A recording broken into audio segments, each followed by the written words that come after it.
Watching international leaks. आज हम बात करेंगे हमास टेररिस्ट ग्रुप और चाइना की, और जानेंगे कि क्या चाइना हमास को इजराइल से लड़ने के लिए वेपन्स भेज रहा है, और क्या इजराइल हमास के वॉर के पीछे चाइना की भी साजिश है। इस वीडियो में आपको बहुत कुछ जानने को मिलेगा। वीडियो को अंत तक देखें, और वीडियो शुरू करने से पहले अगर आपने हमारे चैनल को सब्सक्राइब नहीं किया तो इसे सब्सक्राइब जरूर कर लें। चलिए शुरू करते हैं video. First of all, China के BRI प्रोजेक्ट और India middle east Europe economic corridor project की बात करते हैं, जिससे आपको चाइना हमास का कनेक्शन समझ में आए। देखिए, चाइना ने 2013 में belt and road initiative launch किया था। पूरी दुनिया को अपने सिल्क रोड से जोड़ने के बहाने लोन देकर, डेवलपमेंट का लालच देकर कई देश जैसे अफ्रीका का जाम्बिया, अपने दोस्त और छोटे भाई पाकिस्तान और श्रीलंका को बर्बाद कर दिया। और अब चाइना के इस BRI प्रोजेक्ट से कई देश बाहर निकलना चाहते हैं। यूरोपियन कंट्रीज में इटली तो इस साल के लास्ट में बाहर निकल जाएगा। मतलब आप ये समझिए, चीन का ये BRI प्रोजेक्ट धीरे धीरे खत्म होता जा रहा है। इसे चाइना का डाउनफॉल भी कहा जा सकता है। और इसी BRI प्रोजेक्ट को फिर से रिवाइव करने, एक नया जीवन दान देने के लिए चाइना ने हाल ही में 130 देशों के लीडर्स के साथ चाइना में मीटिंग की है।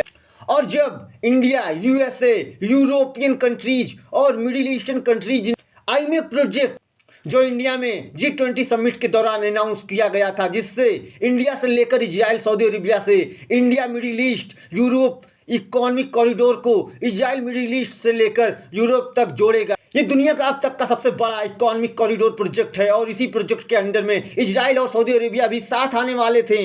इजराइल और सऊदी अरेबिया के बीच अमेरिका ने मध्यस्थता कर दोनों देशों के बीच रिलेशंस को नॉर्मलाइज कराना चाहता था, पर इससे ईरान, चाइना जैसे देशों को सबसे बड़ा घाटा था। अगर इजराइल और सऊदी अरेबिया के रिलेशन नॉर्मलाइज हो जाते और India middle east economic corridor India से लेकर यूरोप तक बन जाता, तो चाइना के BRI प्रोजेक्ट बंद ही हो जाता, या इसको कोई पूछता भी नहीं। और ईरान कभी नहीं चाहेगा कि इजराइल सऊदी अरेबिया के रिलेशन नॉर्मलाइज हो जाए।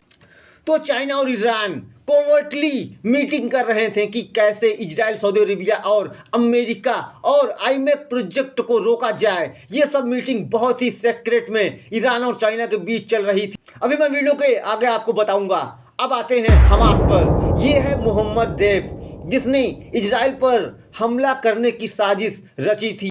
ये ही असली मास्टरमाइंड है इजराइल पर अटैक करने का, और सबसे ज़्यादा नज़दीकियां इस मोहम्मद डेफ से चाइना के CCP से है। हमास के चीफ मोहम्मद डेफ के शी जिनपिंग के ऑफिस से अच्छे खासे कॉन्टैक्ट्स हैं, और मोहम्मद डेफ की एक चाइनीज मुस्लिम वाइफ भी है। और ये टॉप सीक्रेट लीक हो चुका है, क्योंकि चाइना की एक रिनाउंड पेकिंग यूनिवर्सिटी के प्रोफेसर युआन होंगबिंग ने बताया कि मोहम्मद डेफ एक की फिगर है, जिसको चाइना की CCP के लाइजन डिपार्टमेंट ने कांटेक्ट किया था। और तकरीबन 2 साल से CCP के एडवाइजर्स ने हमास को इजराइल पर हमला करने के लिए प्रिपरेशन कराई थी, जिसको हमास के चीफ मोहम्मद डेफ ने भी एक्सेप्ट किया है कि उसको चाइना की CCP पार्टी के एडवाइजर्स ने ही इजराइल पर अटैक करने की स्ट्रेटजी बताई थी।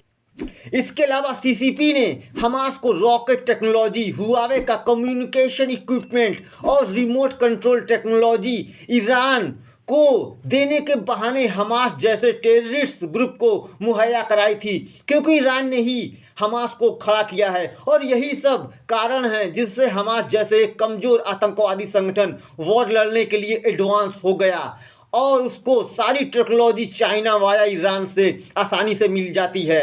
युआन होंगबिंग ने और भी CCP के राज खोलते हुए बताया कि चाइना के CCP की कई डिकेड से अपनी स्ट्रेटजिक अलायंस के तहत इंटरनेशनल टेररिस्ट ग्रुप के साथ कोऑपरेट करता आ रहा है, और ये चाइना के CCP की स्टेट पॉलिसी में आता है। इसके अलावा former CCP vice president of public security Meng Huawei अपने टेन्योर में as a director of the CCP direct control bureau का काम किया करते थे। कई ट्रेनिंग कैंप्स को हैक्सिक कॉरिडोर और हेलन माउंटेन्स में चलाकर इराक के आतंकवादियों को अमेरिका मिलिट्री से लड़ने के लिए ट्रेनिंग देना इनका काम था। CCP ने बहुत ही बड़ी संख्या में तालिबान के भी आतंकवादियों को अफगानिस्तान में ट्रेनिंग दी थी और इसी के कारण तालिबान ने चाइना के साथ अपनी स्ट्रेटजिक अलायंस फॉर्म की है। और शी जिनपिंग ने जब से चाइना की कमान संभाली है तब से ही शी जिनपिंग ने मिलिट्री और इकोनॉमिक टाइज के लिए इंटरनेशनल टेररिस्ट ग्रुप और पॉलिटिकल पार्टीज से सीसीपीज इंटरनेशनल लाइजन डिपार्टमेंट के थ्रू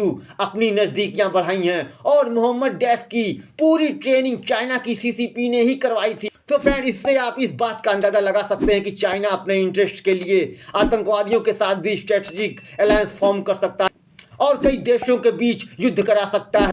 चाइना को बस अपने इंटरेस्ट, अपने बिजनेस, अपने BRI प्रोजेक्ट और पूरी दुनिया को अपना गुलाम बनाने में इंटरेस्ट है, ना कि ह्यूमैनिटी से। तो फ्रेंड्स, उम्मीद करता हूं कि वीडियो आपको जरूर पसंद आएगा। पसंद आया तो वीडियो को लाइक करें, शेयर करें और हमारे चैनल को सब्सक्राइब करना बिल्कुल भी ना भूलें। Thanks for watching.